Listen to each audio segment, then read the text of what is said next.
Hello, thrill seekers. Jeff Big Daddy Wayne here, and this week a controversial issue: the tearing down of Confederate statues. They're taking these statues down: the Robert E. Lees, the Stonewall Jacksons, the Jeb Stuarts.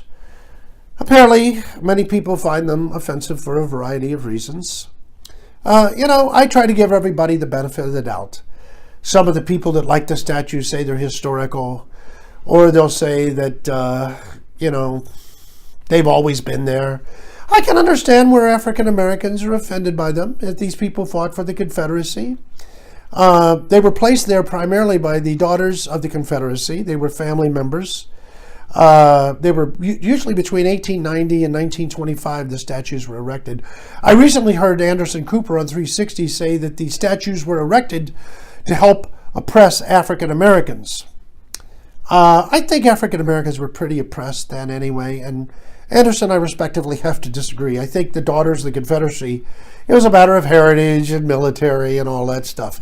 However, I may have the solution to satisfy both groups on this.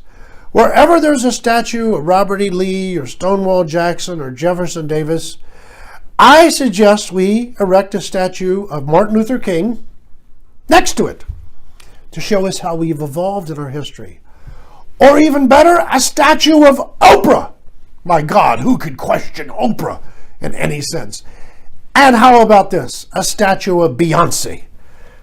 What about all three statues? For every one Confederate, three statues: Martin Luther King, Oprah, and Beyonce. That's 3-1, and I think that's pretty good. Therefore, we acknowledge the racist past of the Confederates. We acknowledge the heritage that means to people, the military stuff, but we also acknowledge how we have evolved. Ladies and gentlemen, I think this is the way to go. One last little note here on the statue thing. The president of the Confederacy, Jefferson Davis, was born about 10 miles away from Abraham Lincoln was born in Kentucky, my home state. It was a divided state. It was bi, as a matter of fact. In fact, I suspect most bisexuals are from Kentucky.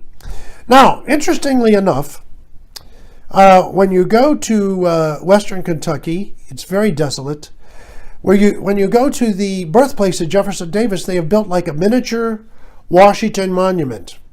And this was built with public subscription. People didn't get together, Anderson, and go, let's oppress African Americans by building these statues. In those days, they worried about taxes and money, So public subscription built this monument in 1911 to honor the birthplace of Jefferson Davis, the president of the Confederacy. You may notice that T is gray, the dog, T. And